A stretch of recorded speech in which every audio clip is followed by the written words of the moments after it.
इस मंच से हमने होम केयर के बारे में बहुत चर्चा करी है, बार बार चर्चा करी है। मीडिया के द्वारा हम ये बात घर घर पहुंचाना चाह रहे हैं कि कोविड से अफेक्टेड व्यक्ति की घर में देखभाल ठीक तरह से कैसे की जाए। उसे मैं आपके सामने एक इन्फॉर्मेशन प्रस्तुत कर रहा हूँ। इन्फोग्राफिक है ये, आईसीएमआर और गवर्नमेंट ने बैठ के उन्होंने इसको बनाया है। ये वेबसाइट आईसीएमआर के वेबसाइट पे, गवर्नमेंट के वेबसाइट पे अवेलेबल है। इस अपॉर्चुनिटी को इस्तेमाल करते हुए हम इसको आज पढ़ेंगे, इकट्ठे पढ़ेंगे, ताकि ये बात घर घर तक इस प्रेस कॉन्फ्रेंस के द्वारा भी पहुँचे। और भी तरीक़ों से पहुँचनी चाहिए, लेकिन इस मौके का इस्तेमाल करते हैं। अगर हम लेफ़्ट साइड में जाएँ, ये जो हरा नीला दिख रहा है, वहाँ से शुरुआत करते हैं। हम शुरुआत ये कर रहे हैं कि कौन व्यक्ति है जिसमें कि आपको कोविड के बारे में शक होना चाहिए। तो उसके ऊपर पहले हम देखें तो 6 लक्षण हैं। सबसे पहला लक्षण है कि आजकल के माहौल में किसी को बुखार है तो हो सकता है कि ये कोविड। दूसरा लक्षण है कि किसी के गले में दर्द हो रही है, सोर थ्रोट जिसको कहते हैं, कोविड हो सकता है। तीसरा, ऊपर जाइए, खांसी, कफ, कोविड हो सकता है। चौथा, सर में दर्द है, या नीचे आइए, बॉडी एक, बदन में दर्द है, अकेला भी हो, कोविड हो सकता है।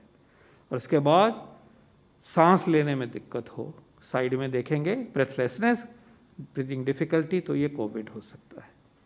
इसके अलावा 2 सिम्टम हैं, सूंघने की शक्ति खत्म हो जाना और स्वाद की शक्ति खत्म हो जाना। स्वाद ही खत्म हो जाता है, loss of taste and loss of smell भी कोविड को चिन्हित करते हैं। इनमें से कुछ भी हो तो आजकल के माहौल में लेके चलिए कि शायद ये कोविड ना हो, और अज्यूम करके चलते हैं कि कोविड है जब तक कि सॉर्ट आउट नहीं होता है। तो अब हम क्या करेंगे? सबसे पहले तो जो हमारे घर के लोग हैं, क्लोज कॉन्टैक्ट हैं, उनको बता दीजिए और उनसे आप अलग हो जाइए, घर के अंदर भी अलग हो जाइए। उनको भी ऐसी समस्या ना हो जिस हद तक, वैसे तो कुछ संक्रमण ये सब कुछ होने से पहले ही कई बार हो जाता है, लेकिन फिर भी बहुत हद तक अगर हम अपने आप को अलग कर लेंगे तो बचेंगे। तो ये कहा गया है इसमें कि घर के जो मेंबर्स हैं, वो जो एक्सपोज हुए हैं, उनकी हेल्थ को वॉच करिए और उनको एज कॉन्टैक्ट ट्रीट करिए, और उसका जो कार्रवाई होनी है, उनको वॉच करना है, टेस्ट है वो होना चाहिए। उसके नीचे हम समझा रहे हैं कि आप टेस्ट करवाइए। टेस्ट की उपलब्धता है, इसमें कोई डाउट नहीं है, टेस्ट करवाइए। और अगर टेस्ट नहीं भी हो रहा है, देर भी हो रही है, तो भी आप अगले जो स्टेप्स हैं वो आपस में लागू करिए। हम अब नहीं मानते कि हर बारी टेस्ट की ही इंतज़ार करेंगे तभी अगले काम करेंगे। जो करना है वो करना जो है वो अगले कॉलम में दिखाया हुआ है। टेस्ट करिए, टेस्ट करवाइए, उसके लिए जाइए, टेस्ट दे दीजिए। टेस्ट को आने में टाइम लगता है, तब तक आप इस व्यक्ति को, अपने आप को, हमने ऐसा एज्यूम करना कि कोविड ही है, और वो स्टेप्स लेने हैं जिनको कि अभी मैं आगे समझाऊंगा। दूसरा है कि याद रहे कि अगर पल्स ऑक्सीमीटर से चेक किया है तो ऑक्सीजन की अगर सैचुरेशन 93 से कम है तो ये तो इमरजेंसी की तरह लेंगे, और उसमें आपको डॉक्टर को कंसल्ट करना है। वो फैसला करेंगे कि इसके अलावा आपको कोई चीज़ की ज़रूरत है या कि आप घर में जा सकते हो। ये एक वार्निंग की तरह है। और इसी तरह से और टेस्ट जो हैं वो आपके डॉक्टर ही प्रिस्क्राइब करेंगे। तो यहाँ पे इतनी सोच होनी चाहिए कि टेस्ट कराइए, नहीं भी हो रहा है तो भी आगे जो कहा जाएगा उसको अपनाइए, टेस्ट का भी वेट करिए और डॉक्टर को कंसल्ट करने की चेष्टा करेंगे। हमने करना क्या है वो अब मिडल में है। हम क्या करेंगे? सबसे पहले हम घर में ही रहेंगे, जिस व्यक्ति को ये प्रॉब्लम है। जहाँ पे सरकारों ने उपलब्ध करवाए हैं कोविड केयर आइसोलेशन सेंटर्स, हम वहाँ जा सकते हैं। घर में अगर व्यवस्था ऐसी नहीं है कि हम अपने आप को अलग कर रहे हैं तो हमने हमेशा कहा है कि फिर दूसरी जगह पे आइसोलेट करिए, जो प्रावधान किया गया। घर में है तो अपने घर रहना है, अपनी सफाई रखनी है। दूसरा, आप अपने आप को आइसोलेट करेंगे, अलग रखेंगे, और आपकी व्यवस्था अलग होगी तो बाकी लोग बचेंगे। होम केयर में ये एक इम्पॉर्टेंट चीज़ है। अगर आप अलग नहीं करेंगे, सारे परिवार को आप रिस्क पे ला रहे हो। इसी पे साथ साथ सब फैमिली मेंबर्स को, चौथा पॉइंट नीचे जो दिख रहा है, मास्क पहनना है। मास्क पहनना है, ये याद दिलाई जा रही है। मास्क तो वैसे भी पहनना है, अब हम पर्टिकुलरली आपको याद दिला रहे हैं।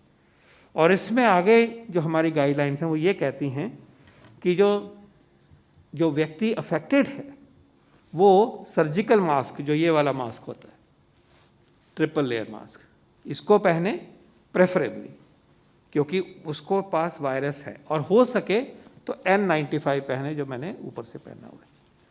ये हम रेकमेंड करते हैं, N95 को पहनने से उस व्यक्ति से संक्रमण दूसरों को नहीं होगा। तो ये हमारी होम केयर की गाइडलाइन में हमने इसको चिन्हित किया है, याद दिलाना चाहूँगा। घर की खिड़कियाँ, वेंटिलेशन अच्छी होनी चाहिए, खुला हुआ होना चाहिए ताकि हवा का प्रवाह ठीक होता जाए। ये एक हिस्सा हो गया। उसके बाद आप अपना टेम्परेचर मॉनिटर करेंगे, देखते रहेंगे। अगर बुखार है तो नीचे बताया है कि आप पैरासीटामोल ले सकते हो, 650 मिलीग्राम 4 बारी, ये ओवर द काउंटर मिलती है। और एक और दूसरी दवाई है जिसका नाम है नेप्रोक्सन, वो ले सकते हो। इसके साथ साथ हो सके तो ऑक्सीजन की आप सैचुरेशन पल्स ऑक्सीमीटर से देखेंगे, और जब 93 से नीचे आती है, या 93 से नीचे आती है, मतलब 94 से कम आती है, तो फिर आप डॉक्टर को कंसल्ट करेंगे। इसके अलावा अपनी जनरल हालत को आप वॉच करेंगे। सांस में कोई कठिनाई तो नहीं, चक्कर तो नहीं आ रहा, सांस में कठिनाई नहीं, टेम्परेचर आपका कैसा चला हुआ है, और पल्स ऑक्सीमीटर से आपकी सैचुरेशन क्या चली हुई है, ये चीज़ें आप देखेंगे। स्पेसिफिक 4 चीज़ें, इसको कॉपी करिए आप। और अगर ऐसे सिचुएशन है जिसमें कि ऑक्सीजन सैचुरेशन 93 या उससे कम है, या सांस बढ़ रहा है, या चक्कर आ रहे हैं, अब आपको मेडिकल एडवाइस लेने का टाइम आ गया है। These are the danger signs. So the danger signs are breathlessness, dizziness, and oxygen saturation of less than 94, that is 93 or less. These are the danger signs we want to emphasize clearly. अब है इलाज। ये तो danger sign के समझा दिया, उम्मीद करें कि डेंजर साइन आए ही नहीं। तो इलाज क्या करेंगे? आप घर में आ गए, आपने मास्क लगा लिए, बाकियों से दूर हो गए, खाना आपका जब आ रहा है तो वो एक जना देता है, वो व्यक्ति आपका खाने वाले बर्तन जो है आप ठीक साफ सुथरा रखेंगे, मिक्स नहीं करेंगे, एक अलग, जितना भी अलग हो सके घर में आप रहेंगे। इलाज के तौर पे क्या है? इलाज के तौर पे हमारी टीम ने 5 एरियाज को चिन्हित किया है। फर्स्टली, पानी पीना है, फ्लूइड लेना है, सूप लेंगे, लिक्विड लेंगे, घर का जो भी लिक्विड, लस्सी लेंगे, वो बहुत ज़रूरी है। टेम्परेचर बढ़ता है तो फ्लूइड की रिक्वायरमेंट बढ़ जाती है। डिहाइड्रेशन होने से आपकी तबीयत वैसे ही ख़राब होगी और कॉम्प्लिकेशन आएंगी, तो अपने आप को हाइड्रेट करना है। दूसरा है उल्टा लेटेंगे, प्रोन पोजीशन। घर में अगर आपको लगे कि डिफ़िकल्टी हो रही है तो आप अपने पेट के बल लेटिए, आपको आराम मिलेगा।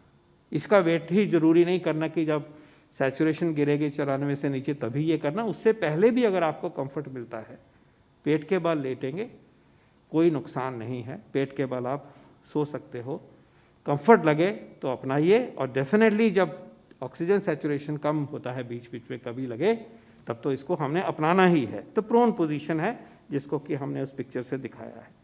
इसके अलावा बुखार के लिए नीचे आएंगे तो पैरासीटामोल दवाई है, बहुत अच्छी है, सेफ़ है, इसका मैंने जिक्र पहले ही किया, वो ले सकते हैं। दूसरी दवाई जो आप खुद भी ले सकते हैं, खांसी का सिरप कोई ले सकते हैं। खांसी की दवाइयाँ मिलती हैं, उनमें से कोई भी खांसी की जो चीज़ आप पहले इस्तेमाल करते हैं, अगर आप चाहें तो आप डॉक्टर साहब से उसका स्पेसिफिक नाम पूछ सकते हैं। लेकिन खांसी का सिरप सब घरों में उपलब्ध भी होता है, आसानी से मिल जाता है, वो ले सकते हैं, आपका खांसी में कंफर्टेबल है। इसके अलावा फिर कहा गया कि मल्टीविटामिन टैबलेट हैं, वो भी ओवर द काउंटर मिलती हैं, जिंक हो जिसमें, विटामिन बी है, सी है, इन चीज़ों को लेना है, वो दूसरी बात है। और लास्टली, स्टीम, हल्की स्टीम को इनहेल करना, गरारे करने नमक वाले गुनगुने पानी के, ये आपको फ़ायदा करेंगे। तो ट्रीटमेंट के तौर पे घर में क्या हो रहा है? हाइड्रेट कर रहे हैं, पानी पी रहे हैं, अपने आप को डिहाइड्रेट होने से बचा रहे हैं। ज़रूरत पड़ने पर उल्टा लेटेंगे। 2, बुखार के लिए पैरासीटामोल, खांसी के लिए खांसी का syrup, multivitamin, vitamin C, B, ये सब कॉमन टैबलेट्स जो होती हैं वो लेंगे। और खुराक अच्छी खाएंगे, पूरी तरह से जितना भी आपको महसूस अच्छा है खाने के लिए वो खाइए, ताकि विटामिन की कमी ना हो। स्टीम इनहेलेशन, भाप लेना, और गरारे करने का, ये आपका इलाज हो गया। लास्ट में जो चीज़ें हम नहीं करेंगे, जो चीज़ें आप नहीं करोगे। घर में रेमडेसिविर नहीं देंगे, no place for remdesivir therapy at home, no. Secondly, आप दवाई कोई नेबुलाइजर से नहीं देंगे। नेबुलाइजर का होता है लगा के वो मशीन चलती है और वो अस्थमा में जैसे होता है, वो दवाइयाँ जो हैं वो उनका इस्तेमाल आपने घर में नहीं करना, उससे वायरस जगह जगह फैलेगा। ऑक्सीजन भी जब आप लेंगे तो आपने थोड़ा गाइडेंस लेने के साथ करना है, अंडर सुपरविजन होना चाहिए। फिर हमने चिन्हित किया है वो दवाइयाँ जो कि आप टेली कंसल्टेशन से डॉक्टर साहब से बात करके, उनसे वैसे बात करके आप कर सकते हो। वो हैं कि एक अस्थमा की दवाई है, उसको हम बिडुनिसाइड कहते हैं। ये कॉमन दवाई है, कंटेनर वो उससे लिया जाता है, जो मीटर डोज इनहेलर होता है उसके साथ लिया जाता है। शुरू में नहीं लेना है, 5वें दिन तक भी खांसी है और उसके बाद इसका इस्तेमाल डॉक्टर साहब से पूछ के करेंगे, लेकिन होम केयर में हो सकता है। आइवरमेक्टिन और हाइड्रोक्सीक्लोरोक्विन डॉक्टर साहब से पूछ के आप घर में ले सकते हैं। तीसरा है कि वो दवाइयाँ जिनका नाम मैंने पहले दूसरे परिप्रेक्ष्य में लिया, डेक्सोना या प्रेडनिसोलोन, वो अगर आपके डॉक्टर साहब कहते हैं आप ले सकते हो, लेकिन हफ्ते के बाद, हफ्ते तक बीमारी चले, बुखार तब भी नीचे नहीं आया है, तो डॉक्टर साहब आपको कह सकते हैं कि आप घर में ये दवाई ले सकते हो, प्रिस्क्राइब करेंगे तो आपने लेनी है, उनकी एडवाइस पे लेनी है, अपने आप नहीं लेनी है। अभी हमने आपको समझाया कि इस दवाई का नुकसान भी होता है।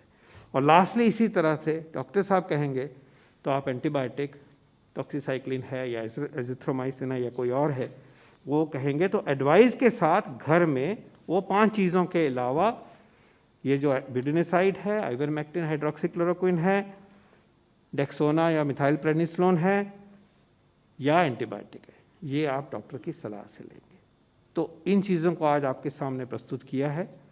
ये वेबसाइट पे जैसे मैंने कहा भी अवेलेबल है। हम मैं एक बार फिर अपील करूंगा जो मैंने पिछली बारी कही थी सरकार की तरफ से, कि क्योंकि बहुत सारे हमारे पेशेंट्स, लोग, भाई बहन घर में हैं, उनको एडवाइस देना है खासकर इन चीज़ों की, और बाकियों के लिए भी।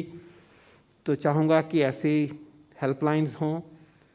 हमारी ई संजीवनी हेल्पलाइन तो ऑलरेडी बहुत एक्टिव है, उसको इस्तेमाल करिए।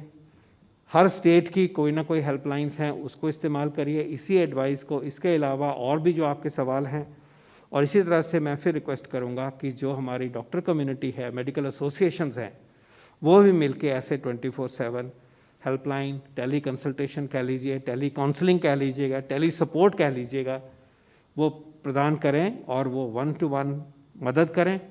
और उसमें मैं ये भी कहूँगा कि अगर वो फ़ोन कॉल मुझे आज आया है एक किसी व्यक्ति का, आपका, तो कल भी मुझे ही आए तो अच्छा होगा कि मैं उसी डॉक्टर साहब से कंसल्ट कर सकूं और मेरा फॉलोअप ठीक तरह से हो। ऐसा ना हो कि आज कॉल किसी ने उठाई, कल कोई और उठाए, वो भी ठीक है, लेकिन एक के साथ जुड़ेंगे, एक जना अच्छा फॉलोअप करेगा तो वो होगा। तो उसको प्रचलित करना है और इन्हीं प्रिंसिपल्स के अराउंड होपफुली उनको गाइड करना है सबको। और बहुत हद तक जब हम अच्छी होम आइसोलेशन एंड केयर करते हैं तो हम बहुत अच्छी तरह से सक्सेसफुल होते हैं।